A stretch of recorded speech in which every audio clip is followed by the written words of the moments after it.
नमस्कार, मैं हूं सुधीर चौधरी और ब्लैक एंड व्हाइट में आपका स्वागत है। हमें पिछले कई दिनों से देश भर के छात्र लगातार लिख रहे हैं कि वो नीट के एग्जाम में हुई धांधली का शिकार हुए हैं और उन्हें न्याय दिलाने के लिए हमें ये मुद्दा जरूर उठाना चाहिए और इसीलिए आज का ब्लैक एंड व्हाइट उन्हीं छात्रों के लिए समर्पित है। आज हम आपके सामने एक बहुत बड़ा सवाल लेकर आए हैं और वो ये कि क्या इस देश में गरीब का बच्चा अपनी मेहनत के दम पर इस देश में डॉक्टर नहीं बन सकता? क्योंकि अगर गरीब परिवार का बच्चा नीट के पेपर में हुई किसी भी तरह की गड़बड़ी की वजह से सफल नहीं हुआ तो उसके पास और कोई विकल्प नहीं होता। उसके पास यह विकल्प नहीं है कि वो मोटा पैसा देकर किसी प्राइवेट मेडिकल कॉलेज में अपनी सीट रिजर्व करा सके। लेकिन अमीर परिवार के बच्चों के सामने यह समस्या नहीं होती, वो पैसा खर्च करके डॉक्टर बन सकते हैं। इस बार की नीट परीक्षा पर कई सवाल उठ रहे हैं। इस परीक्षा को कंडक्ट कराने वाली संस्था नेशनल टेस्टिंग एजेंसी यानी एनटीए ने भी अपनी सफाई दी है, लेकिन एनटीए के तर्कों पर देश के छात्रों को यकीन नहीं हो रहा। इस बार की नीट परीक्षा में बहुत सारी बातें ऐसी हैं जो पहली बार हुई है। जिस परीक्षा में पूरे भारत में सिर्फ 2 या 3 छात्रों के 100% नंबर आते थे, इस बार 67 छात्रों के 720 में से 720 नंबर है। इनमें से 6 छात्र तो एक ही एग्जामिनेशन सेंटर के हैं। हमारे देश में एमबीबीएस की पढ़ाई की करीब 1 लाख सीटों के लिए लगभग 24 लाख बच्चे नीट की परीक्षा देते हैं और जो कुछ हो रहा है यह हमारे देश के परिश्रमी और मेधावी बच्चों की तपस्या का अपमान है।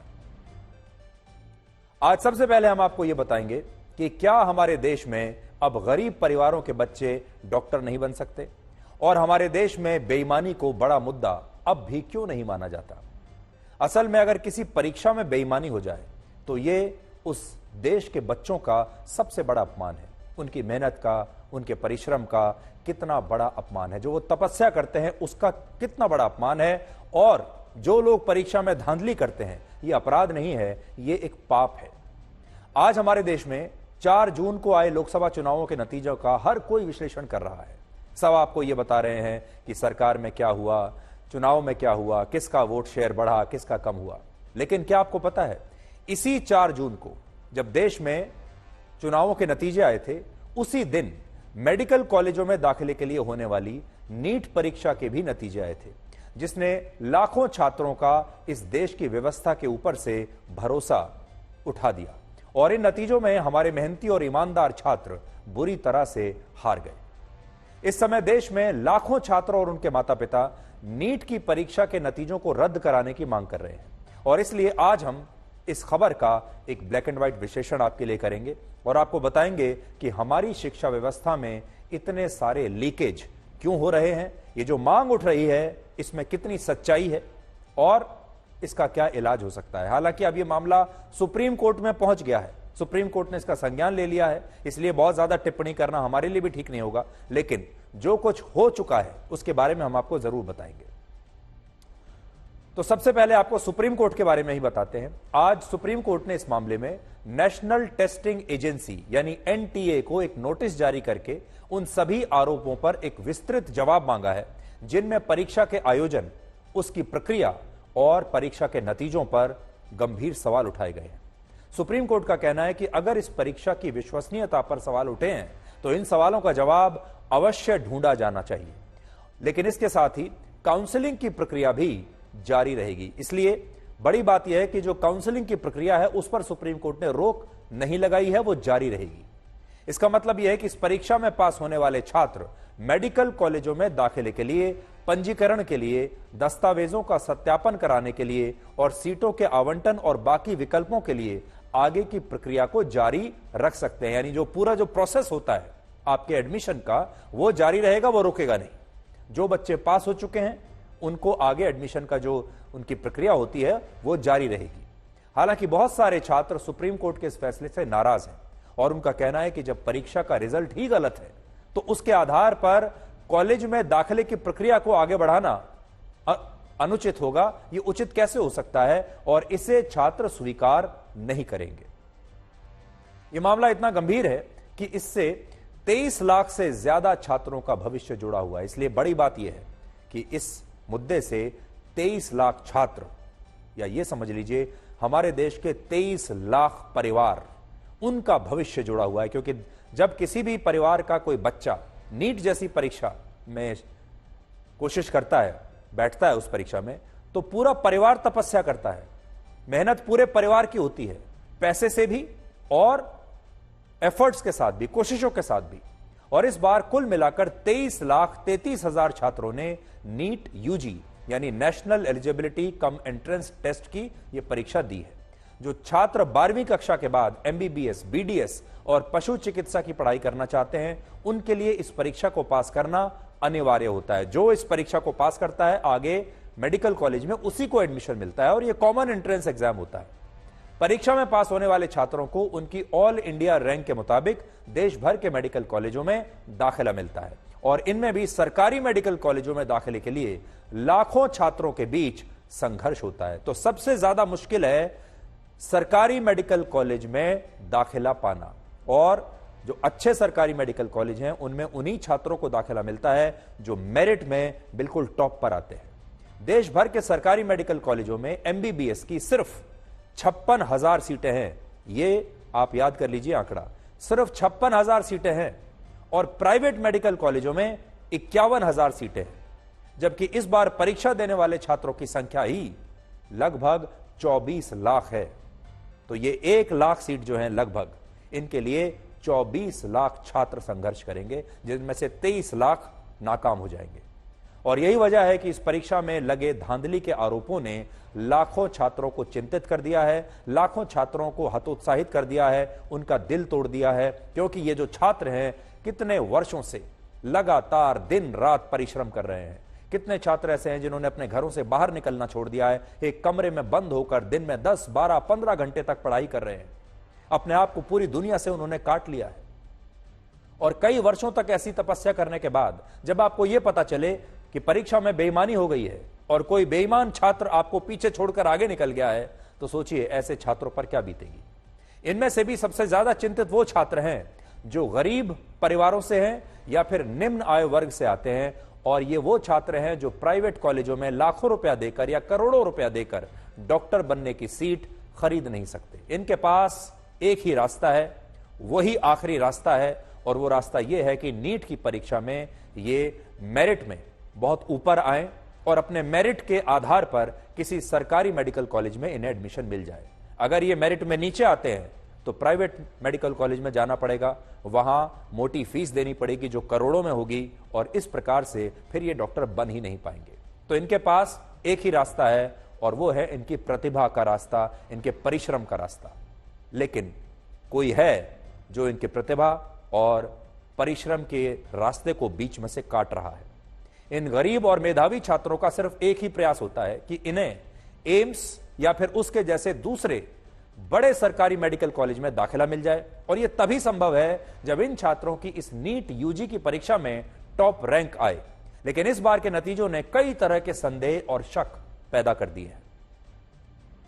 पिछले महीने जब देश में लोकसभा के चुनाव चल रहे थे, तब 5 मई को भारत के अलग अलग 571 शहरों के 4,750 एग्जामिनेशन सेंटर्स पर इस परीक्षा का आयोजन कराया गया था।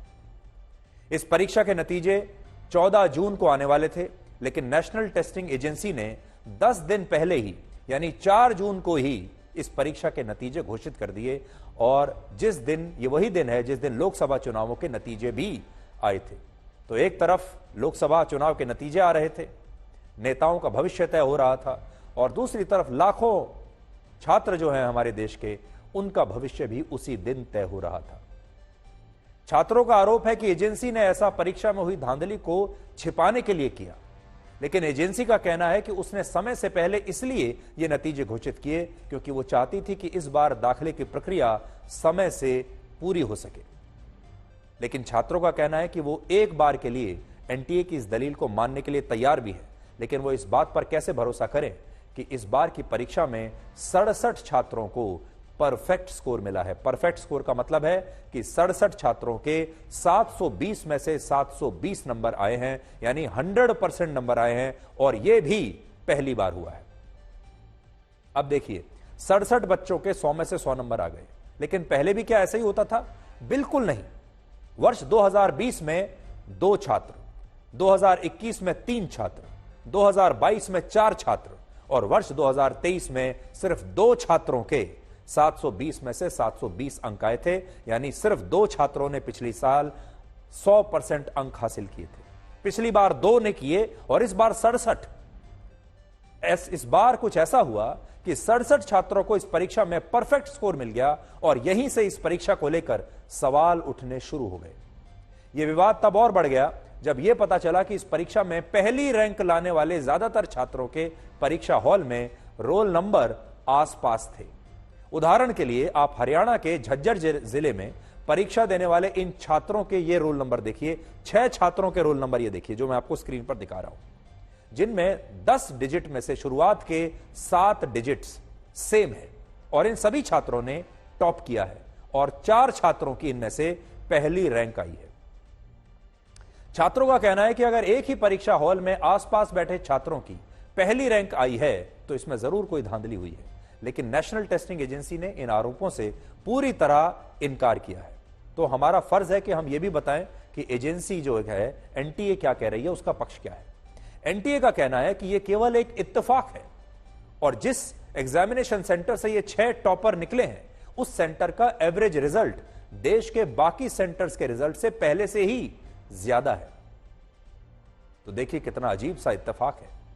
कुछ छात्रों का कहना है कि वो एजेंसी की इस बात को भी मानने के लिए तैयार है, लेकिन फिर यह कैसे हुआ कि उत्तर प्रदेश, गुजरात, तमिलनाडु और कर्नाटक जैसे राज्यों में भी एक ही परीक्षा हॉल में आसपास बैठे छात्रों ने टॉप कर लिया। यहां एक और सवाल है ग्रेस मार्क्स को लेकर। यह एक और बड़ा मुद्दा है। जिन 67 छात्रों की पहली रैंक आई, यानी जिनके 100 में से 100 नंबर आ गए, उनमें 44 छात्रों ने ग्रेस मार्क्स मिलने की वजह से टॉप किया है, जबकि परीक्षा होने से पहले नेशनल टेस्टिंग एजेंसी ने जो इंफॉर्मेशन बुलेटिन जारी किया था उसमें ग्रेस मार्क्स का प्रावधान था ही नहीं। और इसीलिए अब लाखों छात्र आज ये सवाल पूछ रहे हैं कि ये ग्रेस मार्क्स की प्रक्रिया कहां से आई और क्या इसमें कोई बहुत बड़ी गड़बड़ी हुई है। जब ग्रेस मार्क्स देने का कोई प्रावधान ही नहीं है तो फिर किस आधार पर, किस फॉर्मूले के आधार पर ये ग्रेस मार्क्स दिए हैं। और अगर हम एनटीए की बात करें तो उसने ऐसी किसी भी गड़बड़ी से पूरी तरह से इनकार किया है। इस एजेंसी का कहना है कि इस बार के क्वेश्चन पेपर में केमिस्ट्री का एक ऐसा सवाल आया था जिसमें आंसर की के हिसाब से ऑप्शन ए सही उत्तर था, लेकिन एनसीईआरटी की एक पुरानी किताब के हिसाब से ऑप्शन सी सही उत्तर था। और इसीलिए जिन छात्रों ने ऑप्शन सी को सही उत्तर बताया उन छात्रों को एजेंसी ने ग्रेस मार्क्स दे दिए और इसमें कोई गड़बड़ी नहीं हुई है। यानी एक गलत सवाल आ गया जिसके जवाब को लेकर कंफ्यूजन था और उसके 2 सवाल थे, उसके 2 जवाब थे, एक ऑप्शन ए और एक ऑप्शन सी, और एजेंसी ने दोनों को ही सही माना। असल में सही जवाब ए था लेकिन सी भी सही था। तो जिन बच्चों ने सी जवाब जो है ऑप्शन सी को दबा दिया उनको ग्रेस मार्क्स एजेंसी ने दे दिए, क्योंकि उन्हें ऐसा लगा कि ये जो गलती है ये एजेंसी की है, क्योंकि ये गलत सवाल पूछा गया है। एजेंसी का यह भी कहना है कि कुल 1563 छात्रों को ग्रेस मार्क्स दिए गए हैं, जिनमें कुछ छात्रों को इसलिए ग्रेस मार्क्स मिले क्योंकि उन्होंने परीक्षा के दिन देर से अपनी ओएमआर शीट दी। उन्हें देर से ओएमआर शीट दी गई थी और यह वही ओएमआर शीट है जिसमें प्रश्नों के सही उत्तर बताने थे। छात्रों का यह भी कहना है कि इस बार 2 छात्रों के 720 में से 718 और 719 नंबर आए हैं, जबकि नियमों के मुताबिक ये नंबर आने असंभव हैं, ये हो ही नहीं सकता। और कैसे? नियमों के तहत इस परीक्षा में कुल मिलाकर 180 सवाल आते हैं, जिन्हें हल करने के लिए 3 घंटे और 20 मिनट मिलते हैं। एक प्रश्न का सही उत्तर देने पर 4 नंबर मिलते हैं और गलत उत्तर देने पर 1 नंबर की नेगेटिव मार्किंग होती है। और इस हिसाब से अगर किसी छात्र ने 180 सवालों के सही जवाब दिए हैं तो उसके 720 में से 720 नंबर आते हैं, क्योंकि एक सवाल 4 नंबर का है। 180 गुना 4 अगर आप कर लेंगे तो 720 अंक हो जाते हैं। लेकिन अगर किसी छात्र ने 179 सवालों का सही उत्तर दिया है और 1 सवाल का गलत उत्तर दिया है तो 4 नंबर सवाल के कट जाते हैं और 1 नंबर गलत जवाब का कट जाता है। और इस तरह किसी भी छात्र के या तो 720 में से 720 नंबर आ सकते हैं या 720 में से 716 या 715 नंबर ही आ सकते हैं, लेकिन 718 और 719 नंबर तो आ ही नहीं सकते, यह असंभव है। अब एनटीए का कहना है कि उसने इन 2 छात्रों को कॉम्पनसेटरी मार्क्स दिए हैं, जिसके कारण उनके नंबर 718 और 719 आए। और इसमें कोई भी घपलेबाजी नहीं हुई है।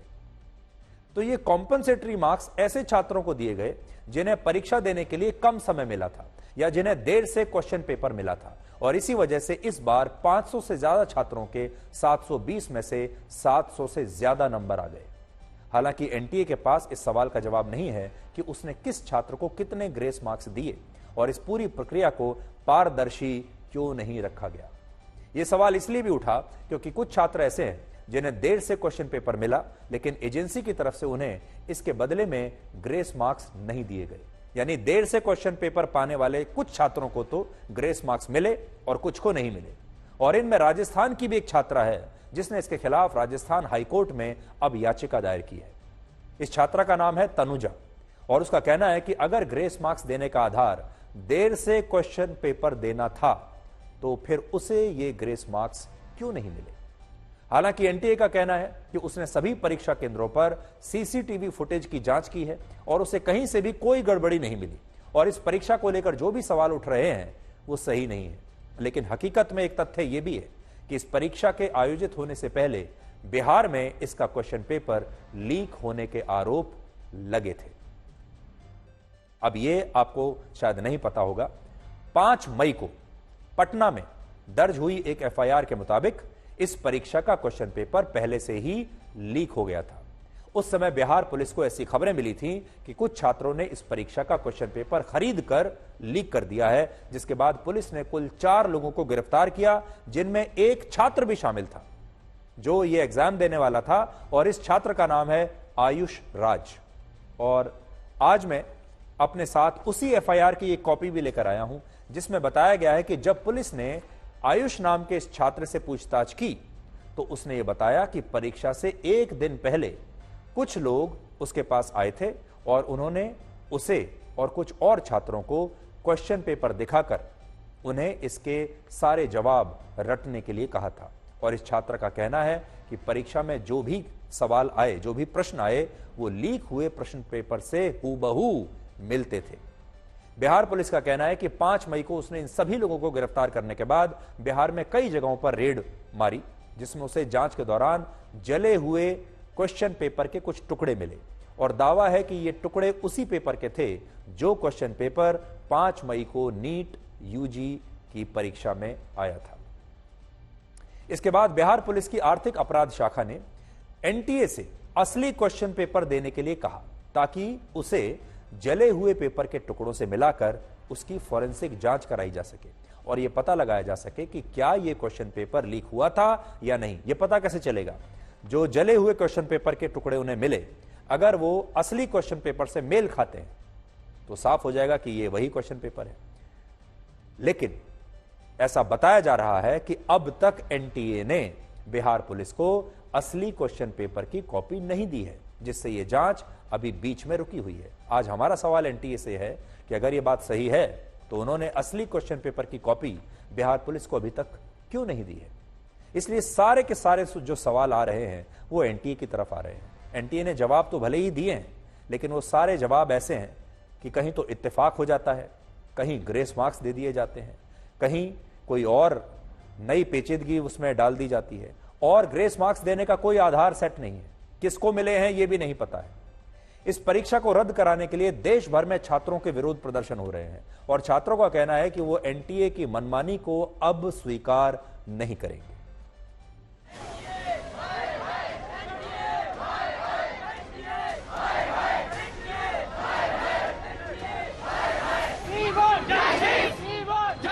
डॉक्टर भी आगे जो बनेंगे वो उससे भी देश जा रहा है अंधकार में। ऊपर से इस बार जो रिजल्ट दिया है वो भी पूरा फेक दिया है, पूरा स्कैम करके दिया है। 640 650 तक के लोगों को नहीं मिल रहा है कॉलेज। तो जो डिजर्विंग नहीं है उनको नंबर मिल रहा है, 100 150 नंबर बढ़ा के दे रहे हैं। ये तो फिर हमारे फ्यूचर के साथ खिलवाड़ किया जा रहा है ना, इसमें हमारी तो कोई गलती नहीं है। क्या गारंटी है कि नाटा अगली बार ऐसा ना करे? कोई गारंटी तो है नहीं हमें। कुछ समझ नहीं आ रहा इस टाइम करे क्या।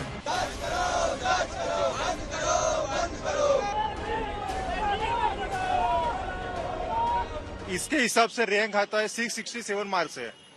जब रैंक आया तब 270 मार्क्स आए, ऐसा इसलिए हम यहाँ पे आए बड़ौदा से।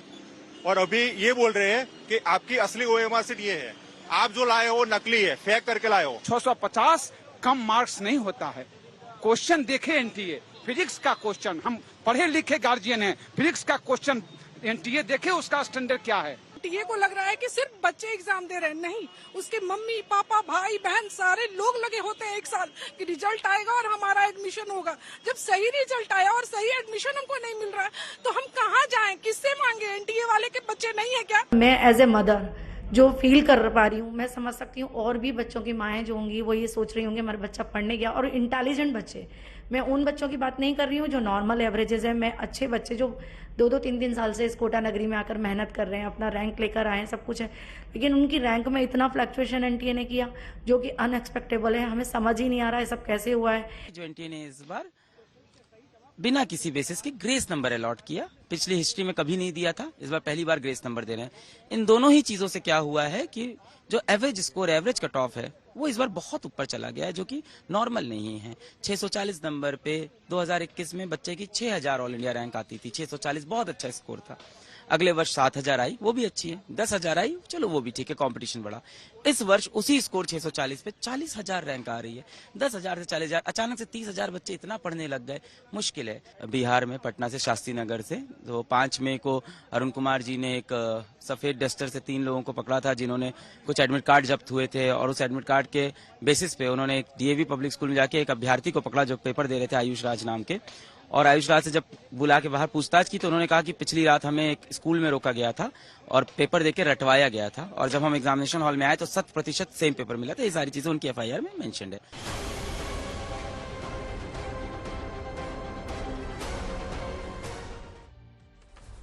तो अभी ये जिस एफआईआर की बात कर रहे थे उसी एफआईआर की कॉपी इस समय मेरे साथ है, और ये बिल्कुल सही बता रहे थे कि इस एफआईआर में साफ साफ उस छात्र ने कहा है कि उसे एक दिन पहले ही क्वेश्चन पेपर की कॉपी मिल गई थी।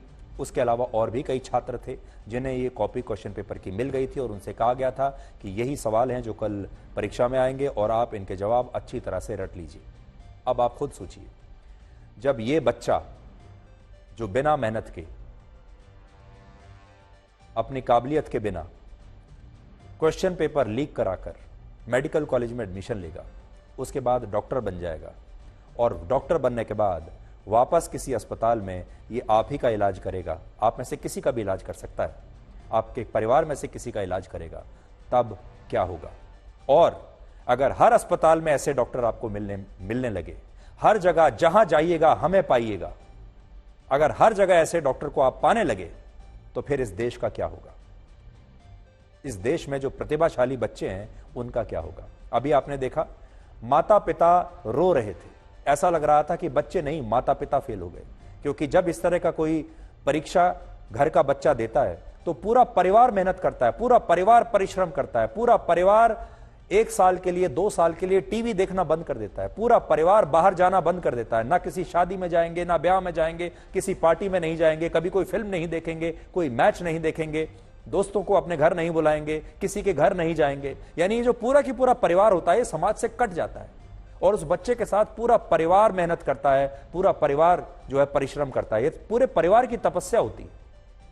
और फिर कुछ लोग पैसे के दम पर भ्रष्टाचार करके इस परिवार के इस पूरी की पूरी तपस्या को डस्टबिन में फेंक देते हैं और कहते हैं कि लाइन में आप बहुत पीछे हैं, हम पहले आएंगे क्योंकि हमने क्वेश्चन पेपर खरीद लिया था। अब आप ये देखिए कि इस मामले में कांग्रेस की नेता प्रियंका गांधी वाड्रा की एक सोशल मीडिया पोस्ट को लेकर एक नया विवाद शुरू हो गया है। प्रियंका गांधी वाड्रा ने सोशल मीडिया पर एक छात्रा का वीडियो पोस्ट करते हुए लिखा कि नीट जैसी परीक्षाओं में लाखों बच्चे मेहनत से तैयारी करते हैं और अपनी जिंदगी के सबसे कीमती पल इस तैयारी में लगाते हैं।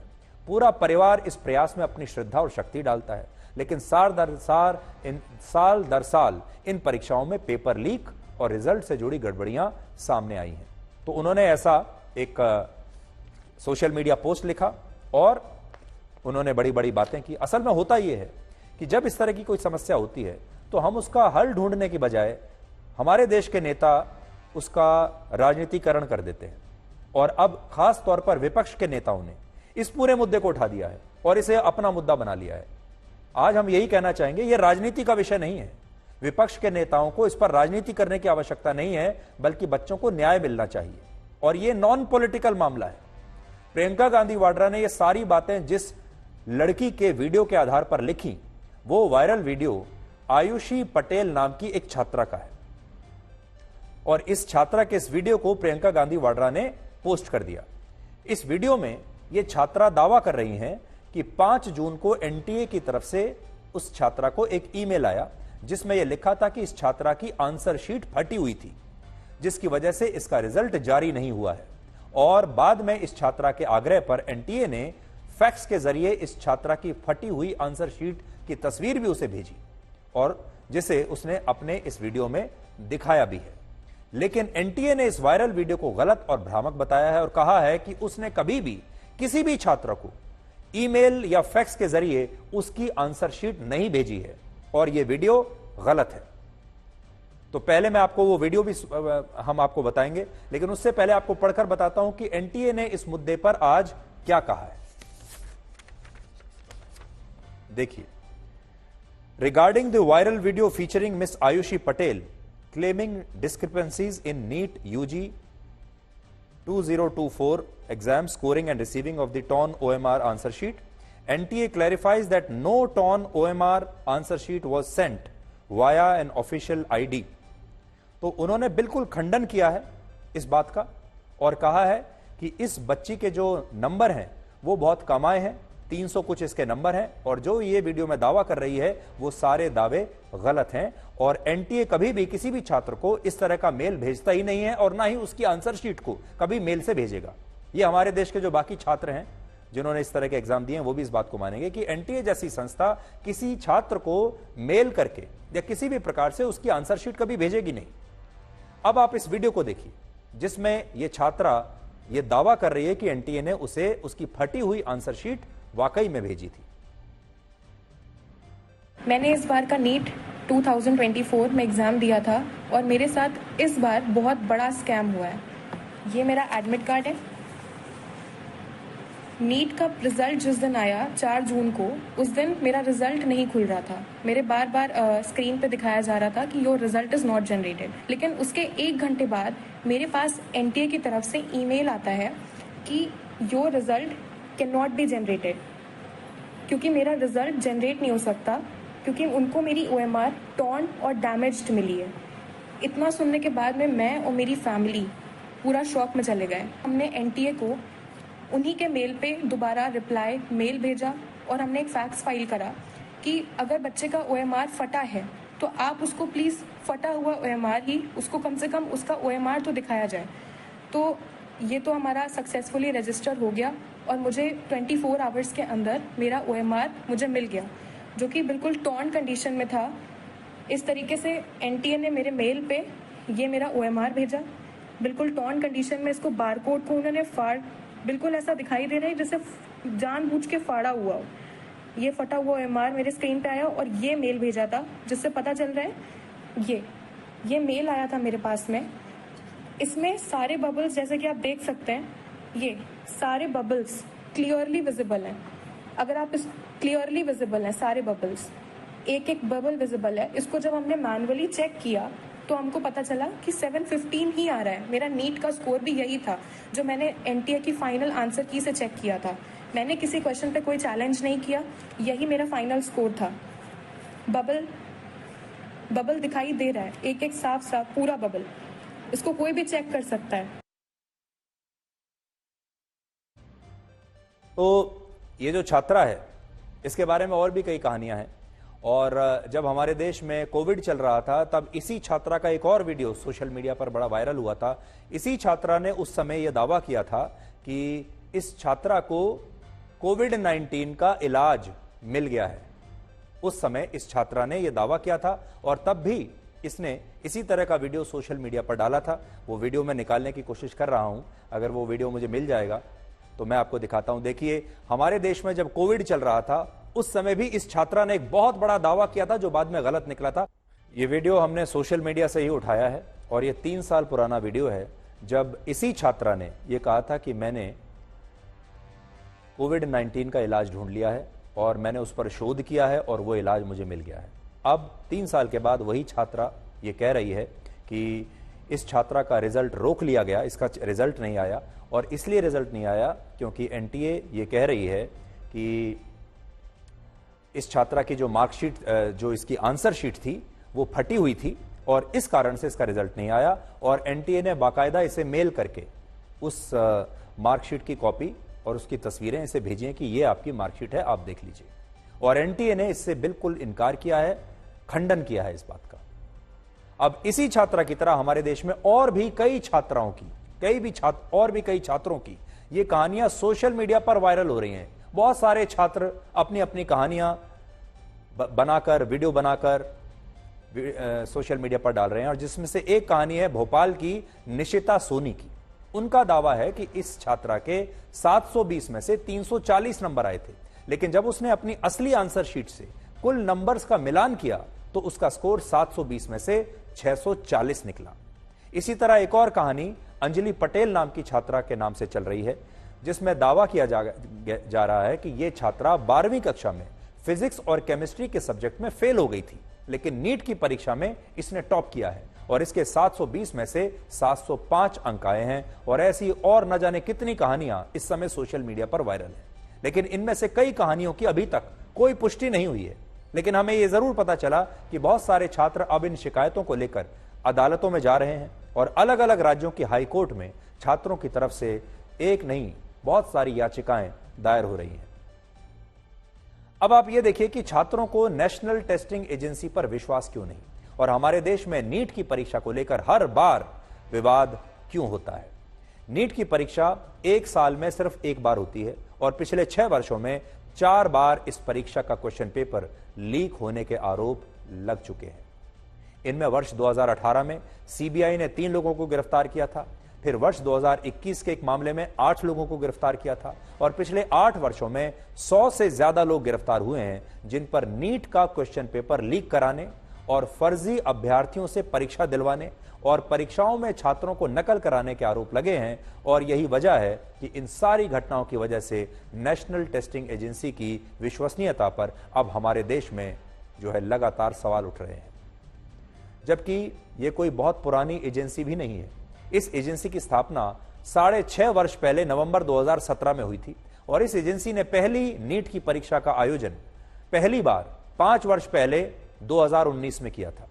एनटीए से पहले भी हमारे देश के मेडिकल कॉलेजों में दाखिले के लिए परीक्षाएं होती थी और ये परीक्षाएं उस समय सीबीएसई बोर्ड करवाता था और उस समय भी इस परीक्षा में धांधली के आरोप ऐसे ही लगते थे। यानी आप ये समझ लीजिए कि हमारे देश में चाहे किसी मेडिकल कॉलेज के एडमिशन की परीक्षा हो, इंजीनियरिंग कॉलेज की परीक्षा हो या फिर नौकरी की कोई सरकारी नौकरी की परीक्षा हो, हर जगह परीक्षा में धांधली के आरोप लग रहे हैं, हर जगह क्वेश्चन पेपर लीक हो रहे हैं और हर जगह जो परिश्रमी और मेधावी छात्र हैं उनके साथ नाइंसाफी हो रही है।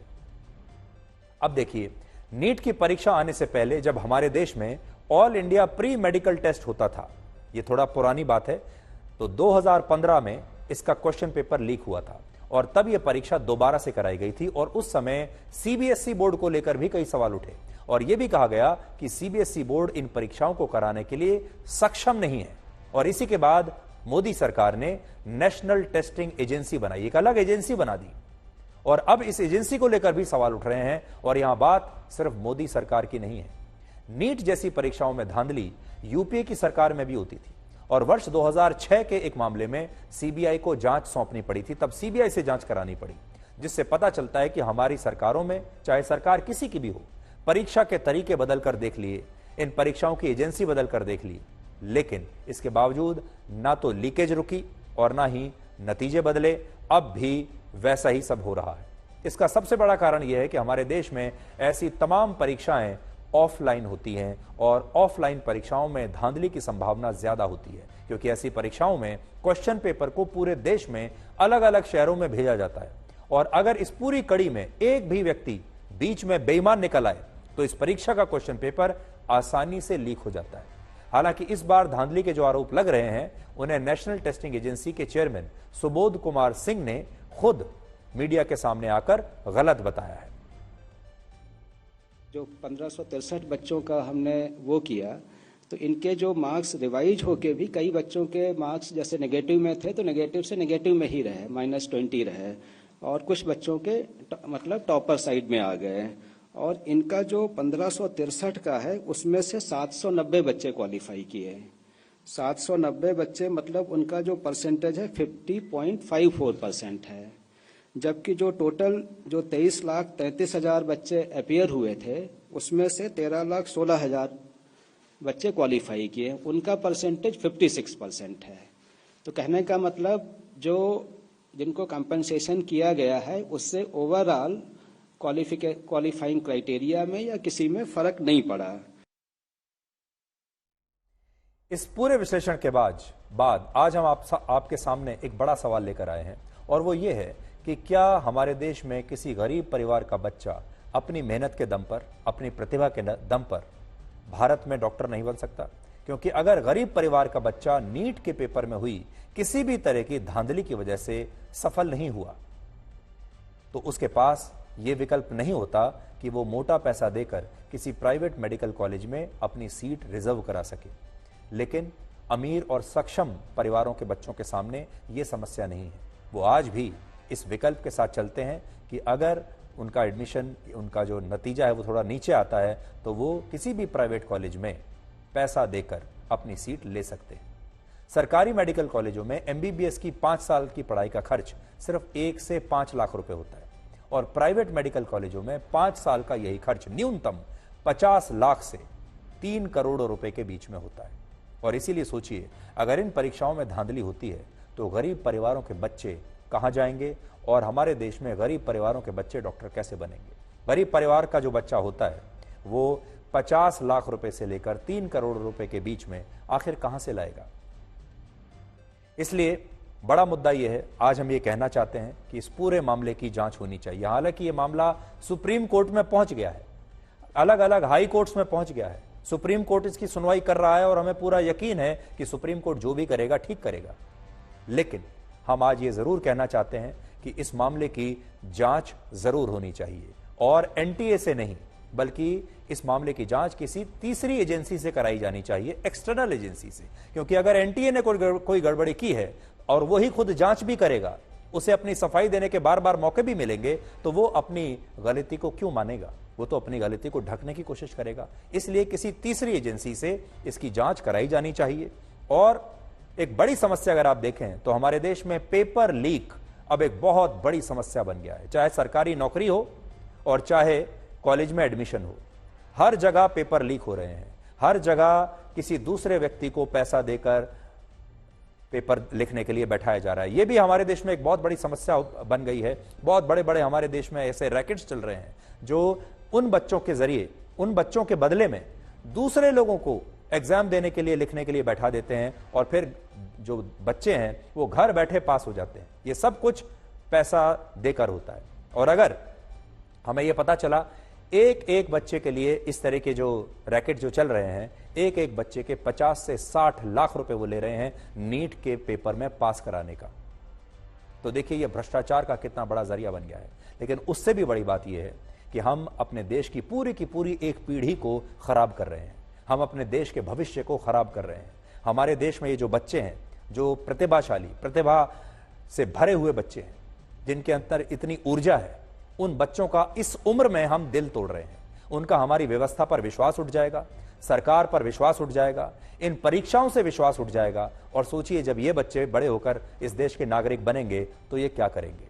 और ऐसी परीक्षाओं में जब नालायक बच्चे पैसे के दम पर पास होना शुरू होंगे तो हमारे देश में कैसे इंजीनियर आएंगे, हमारे देश में कैसे डॉक्टर आएंगे, हमारे देश में बड़े बड़े सरकारी पदों पर कैसे लोग बैठेंगे, आप इसका अंदाजा भी नहीं लगा सकते। और फिर हमारा विकसित भारत बनने का सपना, हमारा विश्व गुरु बनने का सपना पूरा नहीं हो पाएगा। इसलिए यह बहुत गंभीर मुद्दा है। और आज हमारे देश में जितने भी बच्चों ने हमें लिखा, उन छात्रों के साथ हम हैं, हम यहां खड़े हैं उनके साथ, हम उनका पूरा समर्थन करेंगे, उनके परिवारों का पूरा समर्थन करेंगे। और आगे भी आने वाले वक्त में ये लड़ाई लंबी चलेगी। अभी तो सुप्रीम कोर्ट में सुनवाई होगी, हो सकता है जांच होगी। हम लगातार इस मुद्दे को छोड़ेंगे नहीं, हम लगातार इस मुद्दे पर बात करते रहेंगे, इस मुद्दे को उठाते रहेंगे और इस देश के बच्चों को न्याय दिलाकर रहेंगे। हमारे देश में लोकसभा चुनावों के नतीजों को लेकर सभी नेताओं की विवेचना हो रही है। आपने सबका देख लिया होगा। विपक्ष में राहुल गांधी की विवेचना हो गई है, अखिलेश यादव की विवेचना हो गई है, आरजेडी की विवेचना हो गई है, सबकी हो रही है। लेकिन एक नाम पिछले एक हफ्ते से बिल्कुल गायब है, उसके बारे में चर्चा ही नहीं हो रही, और वो नाम है अरविंद केजरीवाल। अरविंद केजरीवाल की विवेचना अब तक किसी ने की ही नहीं है।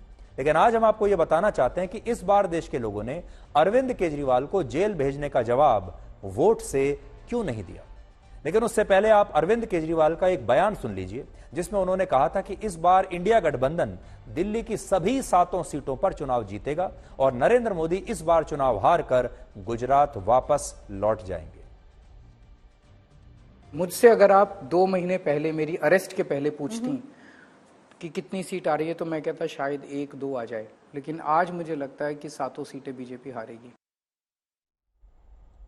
तो हमें लगता है कि जो नेता हैं वो चुनाव प्रचार के दौरान बड़े बड़े दावे करते हैं, बड़ी बड़ी बातें कहते हैं, वादे करते हैं। कई बार नेता कहते हैं मुझसे लिख कर ले लीजिए, और चुनाव के बाद देश की जनता सब भूल जाती है। हमें लगता है कि उनकी विवेचना होनी चाहिए, उनसे जवाब मांगा जाना चाहिए कि आपने इतने बड़े बड़े दावे करके जनता को कैसे गुमराह करने की कोशिश की। और बहुत सारी जनता ऐसी होती है जो इन दावों के चक्कर में आकर ही गुमराह भी हो जाती है। उन्हें वाकई लगने लगता है कि ये पार्टी जीत रही है और ये हार रही है। उन्हें वाकई लगने लगता है कि केजरीवाल और कांग्रेस मिलकर 7 सीटें दिल्ली में जीत रहे हैं। केजरीवाल ने कहा था कि दिल्ली के नतीजे इस बार पूरे देश को चौंका देंगे, लेकिन ऐसा कुछ नहीं हुआ और दिल्ली में सभी 7 सीटों पर आम आदमी पार्टी और कांग्रेस का गठबंधन हार गया। जबकि केजरीवाल को चुनाव में प्रचार करने के लिए सुप्रीम कोर्ट से 21 दिनों की अंतरिम जमानत भी मिली थी, जो देश में पहली बार हुआ था। और केजरीवाल ने इस दौरान दिल्ली और पंजाब में अपनी पार्टी के लिए जमकर प्रचार किया दिन रात। लेकिन दिल्ली और पंजाब की जिन 17 सीटों पर आम आदमी पार्टी ने चुनाव लड़ा, उनमें से 14 सीटों पर वो हार गई।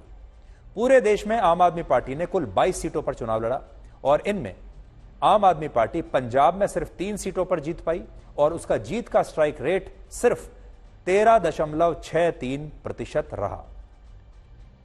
2 साल पहले जिस पंजाब के विधानसभा चुनाव में आम आदमी पार्टी को 42% वोट मिले थे, वहां अकेले लड़ते हुए भी इस बार उन्हें उनका वोट शेयर घटकर सिर्फ 42% रह गया और असम की 2 सीटों पर उनकी जमानत भी जब्त हो गई है। तो माफ कीजिएगा, उनका जो वोट शेयर है 26% रह गया। तो विधानसभा में 42% उनका वोट शेयर था आम आदमी पार्टी का, और लोकसभा में इस बार वो लगभग आधा रह गया, 26% उनका वोट शेयर है। दूसरी तरफ आप झारखंड को देखिए, दूसरे मुख्यमंत्री को देखिए, एक और मुख्यमंत्री जो जेल में है और ईडी ने हेमंत सोरेन को चुनाव से पहले गिरफ्तार किया था, लेकिन उन्हें सुप्रीम कोर्ट से केजरीवाल की तरह अंतरिम जमानत नहीं मिली चुनाव प्रचार करने के लिए। लेकिन इसके बावजूद हेमंत सोरेन की पार्टी ने झारखंड की 5 सीटों पर चुनाव लड़ते हुए 3 सीटें जीत ली और हेमंत सोरेन की जीत का स्ट्राइक रेट 60% रहा और केजरीवाल की जीत का स्ट्राइक रेट है 13.63%। तो 2 मुख्यमंत्रियों की तुलना, एक मुख्यमंत्री जिसे सुप्रीम कोर्ट से जेल से बाहर आने का मौका मिला, जिसे अंतरिम जमानत मिल गई और उन्होंने बाहर आकर चुनाव प्रचार किया, और दूसरे मुख्यमंत्री हेमंत सोरेन जो जेल में रहे, जिन्हें जमानत नहीं मिली। इससे 3 बातें पता चलती हैं। पहली बात, केजरीवाल अपनी गिरफ्तारी के खिलाफ सहानुभूति की लहर पैदा नहीं कर पाए। दूसरा, दिल्ली के लोगों ने भी केजरीवाल पर विश्वास नहीं किया और जेल का जवाब वोट से नहीं दिया। तीसरा, भ्रष्टाचार के मामले में अरविंद केजरीवाल की गिरफ्तारी से उनकी विश्वसनीयता और उनकी ईमानदार छवि को बड़ा झटका लगा है और आम आदमी पार्टी की हार केजरीवाल के राजनीतिक भविष्य के लिए भी अब चिंताजनक हो सकती है। उन्होंने सपना तो यह देखा था कि इंडिया गठबंधन जीत जाएगा और उसके बाद उन्हें जेल जाने की आवश्यकता पड़ेगी ही नहीं। और इस दौरान आपने देखा होगा, लगातार देश में चर्चा रहती थी कि अरविंद केजरीवाल के जेल जाने से क्या केजरीवाल के प्रति सहानुभूति लहर आ जाएगी, क्या लोगों को यह लगेगा कि केजरीवाल को जानबूझकर परेशान किया जा रहा है। लेकिन ऐसा कुछ नहीं हुआ। जनता ने वोट तो दिया है, लेकिन केजरीवाल के मामले में भी अपना फैसला सुना दिया है। और आखिर में इस गर्मी के मौसम में हम आपको उन कुओं की कहानी दिखाना चाहते हैं जो दम तोड़ रहे हैं और गांव में रहने वाले लोगों को इस तरह से बूंद बूंद पानी के लिए संघर्ष करना पड़ रहा है। आप महाराष्ट्र के नासिक जिले के एक गांव से आई तस्वीर देखिए और सोचिए इस गांव के लिए पानी का महत्व क्या होगा। लेकिन इस गांव की तस्वीरें हमारे देश की राजनीतिक चर्चा में आज भी कहीं पर नहीं है। ये तस्वीरें एक बार देखिए, और अगर आपके घर में नल लगा हुआ है और उसमें पानी आता है तो अपने आप को खुशकिस्मत मानिए।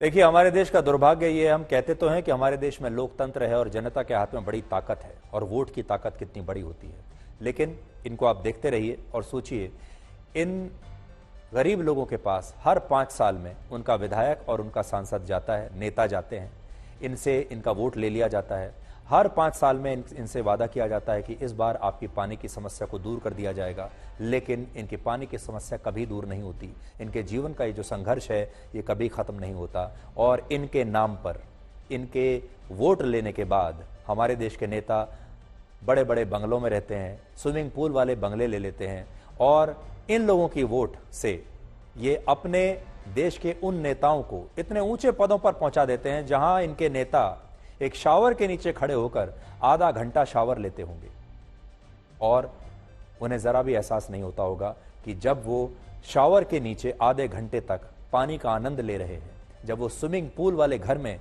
आनंद ले रहे हैं, ये सब आनंद, ये पानी, ये मौज मस्ती, ये सब इन गरीब जनता की वोट की वजह से आ रहा है, लेकिन इनके नसीब में पानी नहीं है। तो आज के लिए ब्लैक एंड व्हाइट में इतना ही। अब आपसे हमारी अगली मुलाकात होगी कल रात 9 बजे। तब तक आप खुश रहिए, सुरक्षित रहिए, स्वस्थ रहिए। और शिक्षक और सड़क दोनों एक जैसे होते हैं, खुद जहां हैं वहीं पर रहते हैं, लेकिन दूसरों को उनकी मंजिल तक पहुंचा देते हैं। नमस्कार।